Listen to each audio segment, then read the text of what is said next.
누구세요? 그러니까 이해할 리가 없어. 씨, 나 파혼했다고.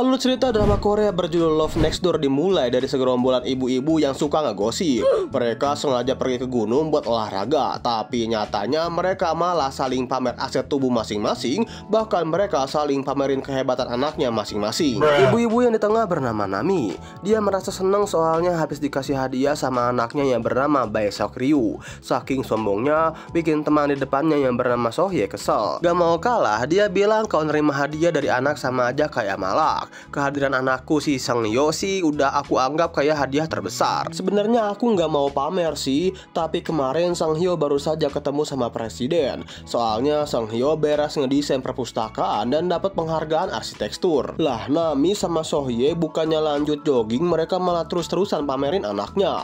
Sementara itu di tempat yang berbeda, Ryu mau pulang ke Korea dari Amerika. Di pesawat dia lagi enak-enaknya molor, malah dikagetin sama pramugari. Pramugari minta Ryu buat siap-siap soalnya bentar lagi pesawat mau mendarat. Selesai mendarat, Ryu langsung telepon temannya yang bernama Moem buat jemput di bandara. Mereka berdua ternyata sudah bersahabat dari lama, dari sebelum berjembi lah. Bisa dibilang sampai sekarang ya mereka semua sudah punya pekerjaan masing-masing. Ryu salfok sama luka di pipi Moem. Dia penasaran kenapa di pipi Moem ada luka.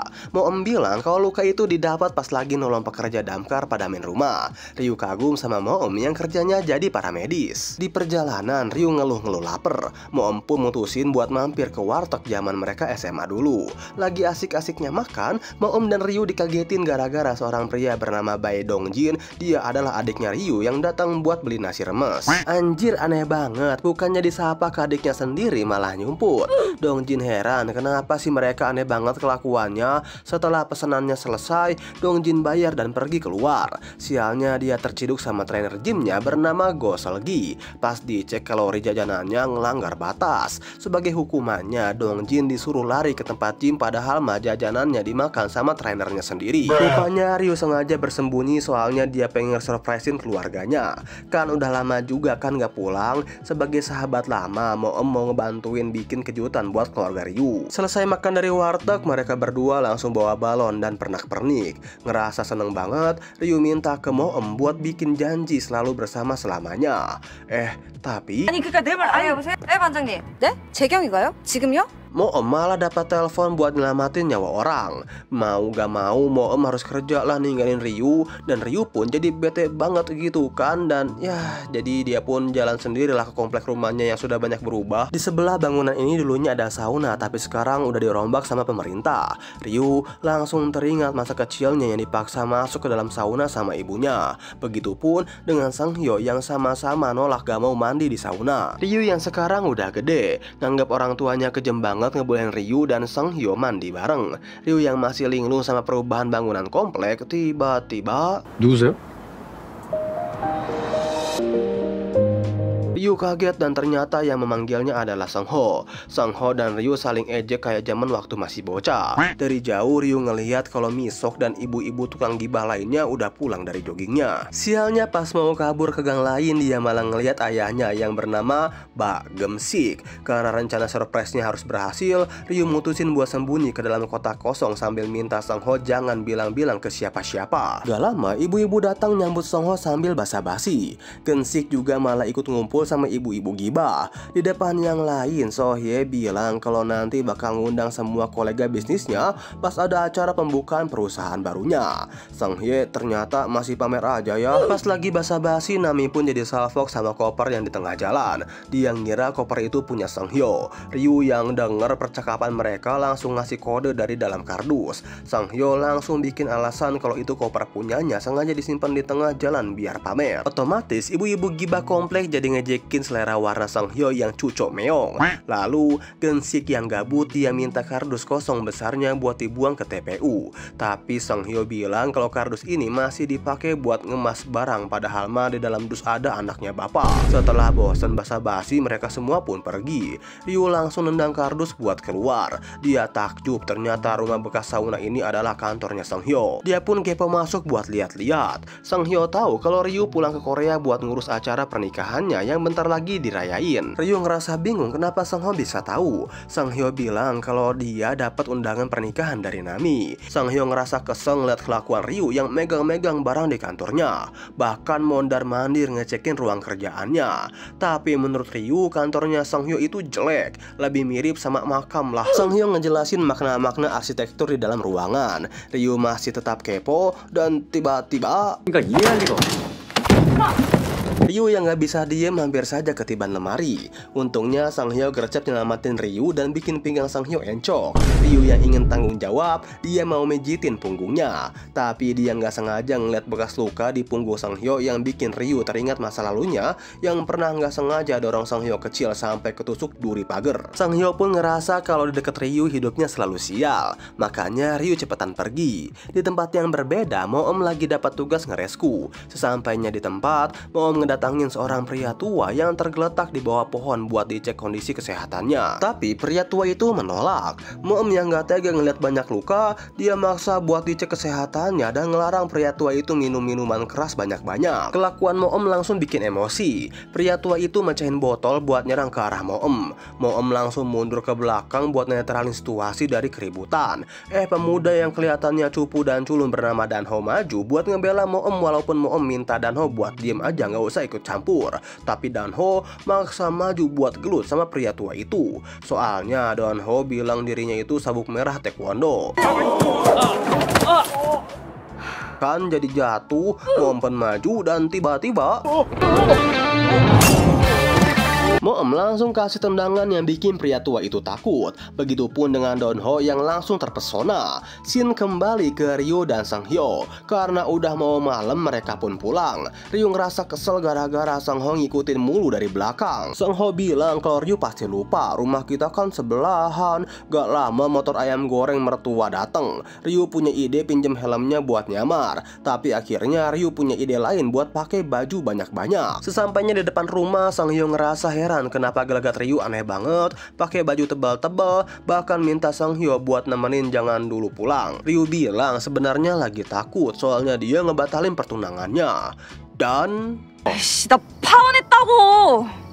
teriakan itu ternyata terciduk oleh orang tuanya. Ryu yang tadinya takut dimarahin, dia jadi belak-belakan pulang ke Korea untuk ngebatalin tunangan dan pernikahannya. Perkataan itu bikin Gonsik kaget lalu pingsan. Nami marah banget sambil penasaran apa alasan Ryu berani ngebatalin tunangannya. Ryu bilang kalau dirinya masih belum siap, pengen nikmatin masa muda, haha hihi sama teman-temannya. Tapi Nami ngira kalau Ryu sebenarnya selingkuh. Gak pakai basa-basi, Nami ngambil daun bawang ikat buat nyepret-nyepretin ke Ryu. Si anjay malah Song Hyo gitu kan yang kena cepret. Seo Hyo pun nggak nerima ngeliat Song Hyo dicepretin terus, padahal yang salah kan Ryu. Nami yang udah emosi brutal, dia nggak peduli dan milih nerusin nyepret, lalu akhirnya cepretan daun bawang kena ke mata Gensik. Gensik minta Nami berhenti marah-marah. Wajar aja Ryu ngebatalin nikah, kan sekarang dia sudah dewasa bisa ambil keputusannya sendiri. Emosi Nami akhirnya padam. Dia mau denger alasan yang sebenarnya terjadi. Ryu bilang selain ngebatalin nikah, dia juga udah berhenti kerja yang berarti jadi pengangguran. Gensik lagi-lagi pingsan, sedangkan Nami terus nyerang ke arah Ryu. Again and again serangannya malah kena Song Hyo. Mereka berdua pun lari menyelamatkan diri sambil pegangan tangan sama persis kayak masa lalunya. Setelah berlari 100 km, Ryu dan Song Hyo berhenti buat istirahat. Ryu yang kecapean, dia baru sadar ternyata pakai jaket 10 lapis. Dia pun minta Song Hyo buat nutupin soalnya Ryu mau ganti baju.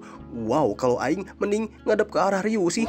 Selesai ganti baju, mereka berdua duduk di kursi. Ryu nyeritain alasan yang sebenarnya tuh Ryu capek sama kehidupannya. Dari semenjak kuliah sampai sekarang sibuk keluar negeri buat kuliah, kerja, bahkan disuruh nikah sama orang luar. Ryu ngerasa kehilangan masa mudanya yang harusnya dipakai main sama teman-temannya. Makanya sekarang Ryu ingin mulai ulang semua ritme kehidupan. Menurut Songhyo, Ryu terlalu berani buat ngambil resiko. Obrolan belum juga selesai, tiba-tiba pemuda yang lagi bucin datang buat minta tolong fotoin ke Songhyo. Beres ngefotoin mereka, sebagai imbalannya pemuda itu mau gantian ngefotoin Songhyo. Tapi Songhyo dan Ryu kompak nolak tawarannya, yang bikin pemuda ini bilang kalau emang Songhyo dan Ryu pasangan yang kompak. Tapi mereka berdua mengelak soalnya hubungan mereka berdua hanya temen. Handphone Songhyo tiba-tiba bunyi. Dia dapat telepon dari Dongjin yang minta Ryu pulang. Sekarang Nami udah nggak emosi lagi. Songhyo langsung nyampein pesannya. Tapi Ryu nggak percaya soalnya pasti nanti sampai rumah Nami bakal marah-marah lagi. Songhyo ngebujuk Ryu biar mau pulang. Soalnya dia yakin Nami gampang lulus sama dirinya daripada sama Ryu. Sementara itu di tempat yang berbeda, Danho beres diobatin. Dia mau modus buat kenalan sama Moem sampai minta nomor WA-nya. Tapi Moem gak mau ngasih lalu pergi keluar. Kembali ke Ryu dan Songhyo. Sampainya di rumah, Ryu minta Songhyo maju duluan masuk ke dalam. Padahal mah rumah siapa coba? Di dalam Ryu ngerasa bersalah bikin Nami jadi nangis. Ryu ngebujuk-bujukin, tapi tiba-tiba Nami berbalik badan sambil megang linggis.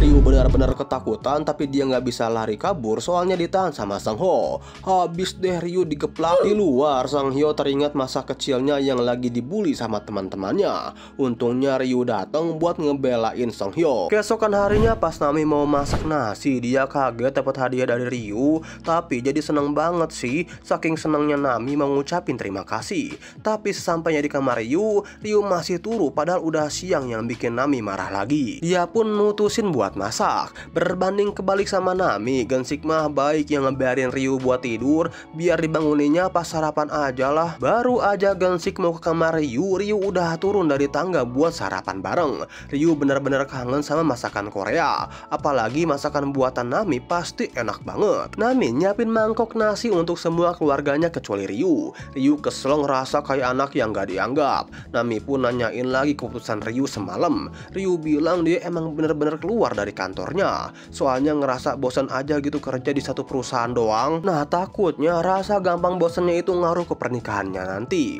Masa bosan dikit langsung cerai. Nami masih bisa nahan emosi dan nanyain rencana Ryu ke depannya. Ryu ngejelasin rencana ke depannya bakal tidur seharian, makan, jalan-jalan. Pokoknya Ryu pengen jadi pengangguran yang bahagia. Mendengar jawaban itu Nami jadi emosi dong ya. Dan gak lama Dongjin turun dari kamarnya. Nami nyiapin makan buat Dongjin. Beberapa menit kemudian ting tung suara bel berbunyi. Ternyata Songhyo dan Moem datang. Yang tadinya lagi berantem, Ryu langsung gercep buat nyambut dua sahabatnya. Songhyo si Rama ini ngebawain bubur ayam kesukaan Nami. Mereka berdua diajaklah sarapan bareng. Ryu makin kesel gara-gara dirinya masih nggak dianggap sama Nami. Anak sendiri dibiarin kelaparan, giliran anak orang lain diajak makan bareng.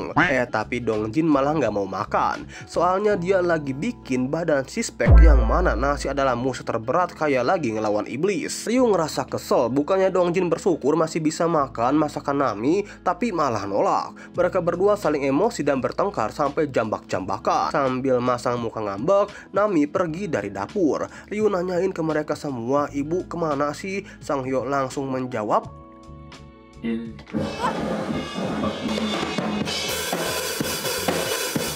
"Bejir lah, kenapa random banget cuy tiba-tiba main drum?"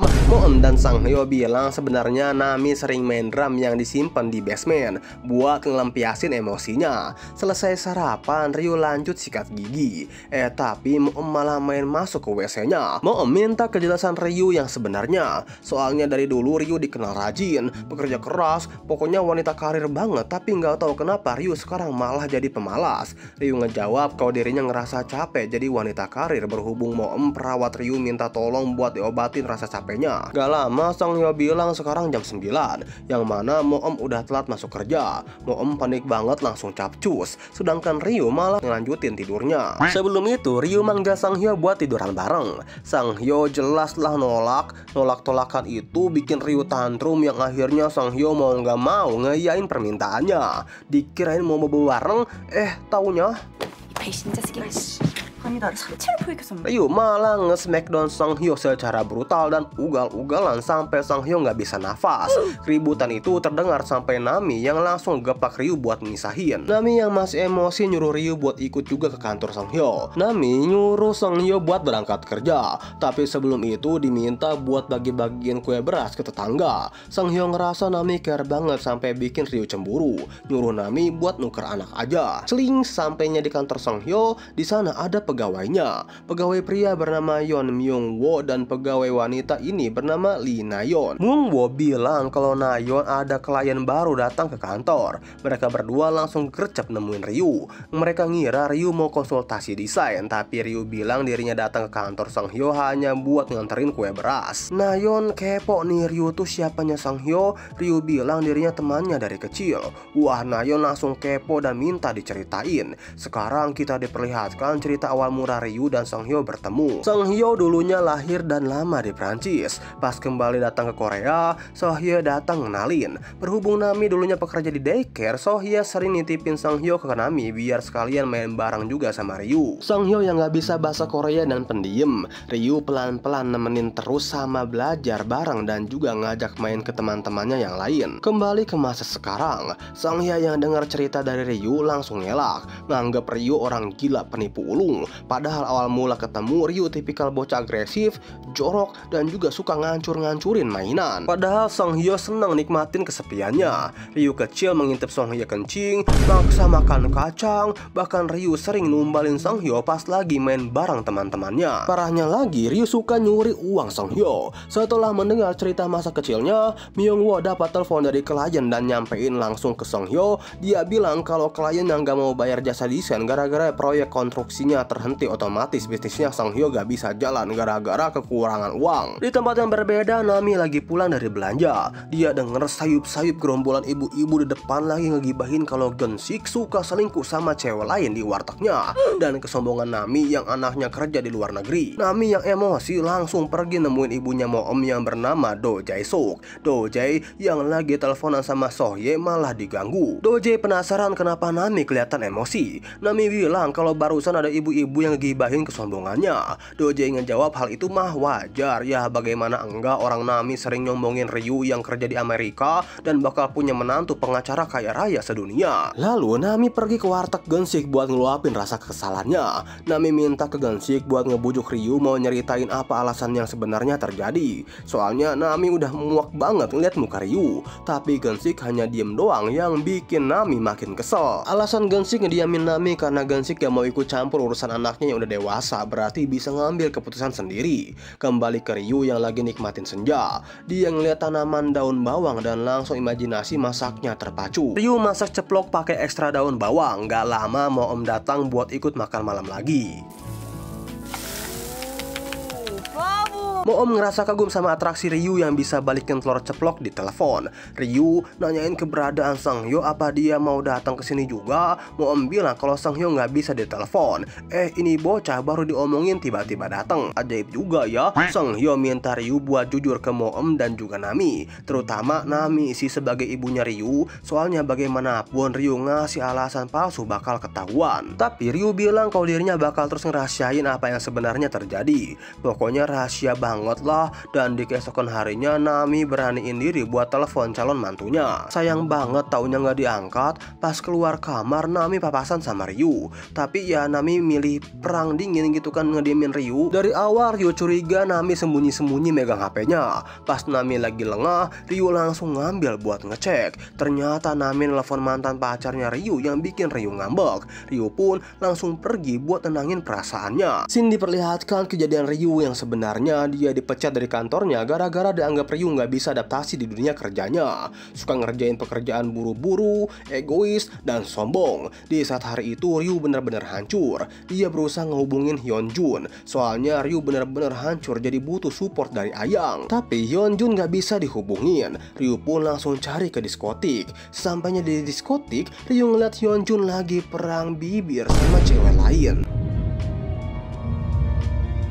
Kehidupan Ryu hancur banget dan itulah alasan sebenarnya Ryu pulang ke Korea. Sementara itu di tempat yang berbeda, Song Hyo dan Myung Woo lagi jalan-jalan mau diwawancara sama wartawan di kafe. Tapi Myung Woo heran ngeliat wartawan itu malah lari ke arah lain padahal kafenya ada di depannya. Oh ternyata Dan Ho wartawan guys, dia ngeliat nenek-nenek gerobaknya rusak. Song Hyo pun langsung lari buat ikut bantuin. Dan Ho dan Song Hyo ngerasa sedih pas tahu pekerjaan nenek itu ngumpulin rongsokan dan penghasilan nenek itu dikit banget yang gak sepadan sama usahanya. Awalnya Dan Ho mau ngebantuin buat ngedorong gerobak, tapi dia punya jadwal wawancara sama Song Hyo. Tapi gak disangka-sangka ternyata Song Hyo malah ngajak Dan Ho buat ngebantuin bawa gerobaknya ke pengepul. Selesai ngebantuin si nenek, mereka berdua lanjut pergi ke kafe buat wawancara. Di sini terkuak ternyata Song Hyo dan Myung Woo pemilik kantor desainnya. Mereka berdua dulunya kerja di salah satu agensi desain terbesar di Korea. Tapi mereka berdua milih buka agensi sendiri biar dapat duitnya lebih banyak. Tetapi satu hal yang bikin Song Hyo nyesel yaitu sering salah ambil keputusan. Tanpa disadari, Song Hyo juga ngebocorin kejelekan dirinya sendiri. Malam hari pun tiba. Di jalan pulang Ryu ngeliat tanaman delima. Mumpung yang jualnya lagi pergi, Ryu langsung ambil aja. Kebetulan pas udah sampai di depan rumah ada Song Hyo. Tanaman delima itu langsung dikasihin ke Song Hyo yang menurut Ryu pohon delima itu punya prinsip. Kalau daunnya gugur berarti perusahaan Song Hyo bakal seret. Ryu sengaja beli pohon delima sebagai kado syukuran perusahaan baru Song Hyo, soalnya Ryu besok nggak akan datang.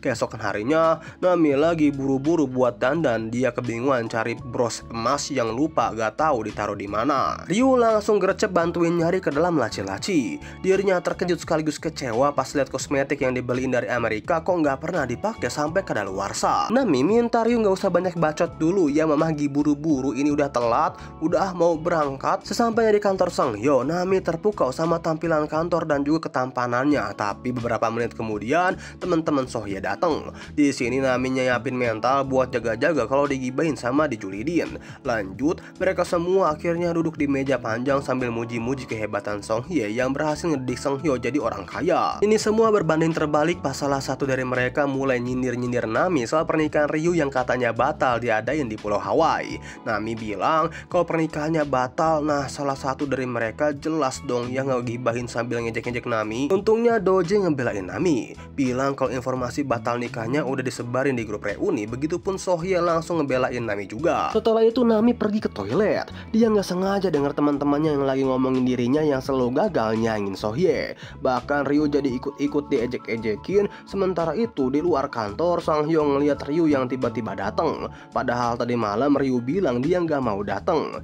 Ryu terpukau ngeliat kantor Sang Hyo yang estetik parah. Lalu Ryu minta tolong ke Song Hyo buat panggilin Nami. Yang gak lama ternyata Nami malah papasan sama Ryu. Ryu langsung ngasih bros yang dicari-cari sama Nami. Bukannya disuruh ikut masuk atau apalah ya, Nami malah ngusir Ryu. Soalnya Nami jadi malu kalau Ryu ditanya-tanya sama teman-temannya. Mendengar perkataan itu Ryu langsung sedih dan kecewa, menganggap Nami malu punya anak kayak Ryu. Kebetulan juga teman-temannya udah pada mau pulang. Semua teman-temannya Nami langsung ngajak basa-basi ke Ryu. Ryu berusaha buat nutupin rasa kekecewaannya sambil Nami yang ngungkapin apa yang sebenarnya terjadi di depan teman-temannya. Dari jauh Song Hyo merhatiin kayak ada yang gak beres sama Ryu dan Nami. Sepulangnya dari acara syukuran, Ryu dan Nami jadi berantem. Nami gak suka banget lihat Ryu diem di rumah, apalagi alasannya keluar kerja dan batalin nikah itu hanya untuk jadi pengangguran yang bahagia. Ryu tahu alasan kenapa kamarnya jadi banyak barang-barang aneh sebagai tanda kalau Ryu diusir dari rumah.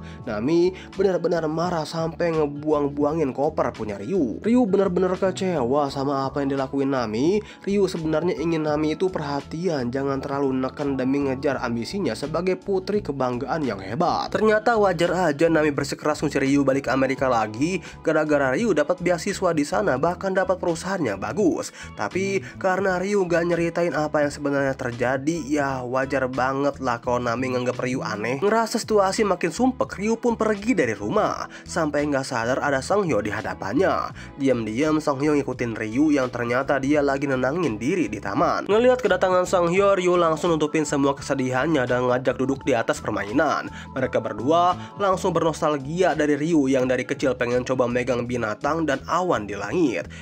Lagi asik-asiknya curhat, gak lama hujan malah turun dan mereka bukannya neduh tapi lanjut membahas masa kecilnya. Sang-hyo tahu kalau Ryu terus-terusan nutupin rasa sedih di balik ketawa ngakaknya.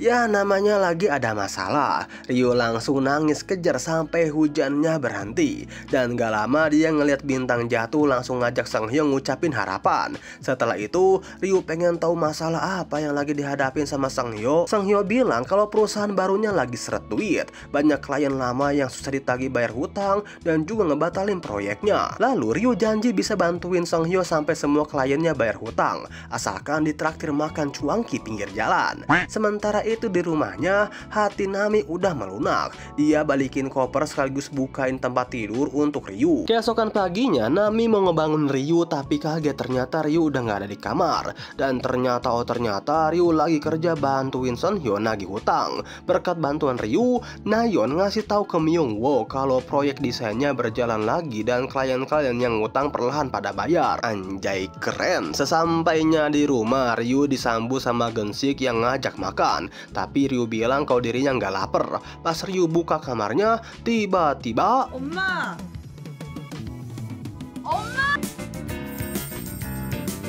Ryu kaget kamarnya yang sekarang jadi kembali jadi estetik. Di balik kamar Ryu yang estetik, ternyata Nami minta bantuan Sang-hyo buat ngedesain. Lalu mereka semua makan bareng. Hubungan Nami dan Ryu pun ikut membaik. Malam harinya pas mau tidur, Ryu ngeliat di langit-langit kamarnya yang sekarang ditempelin bintang, bulan, dan yang lainnya. Dia seneng banget lalu nelfon ke Sang-hyo. Dia berterima kasih karena Sang-hyo detail banget masangnya. Sang-hyo minta Ryu buat nutup jendela lebih rapat lagi soalnya Sang-hyo bisa mengintip. Pas jendelanya dibuka, ternyata Ryu dan Sang-hyo rumahnya bersebelahan. Sang-hyo baru pindah juga ternyata guys. Mereka berdua pun langsung teringat lah ya masa SMA-nya yang mana Ryu lagi masang bintang-bintang di langit dan tiba-tiba ia terjatuh. Dan juga kita diperlihatkan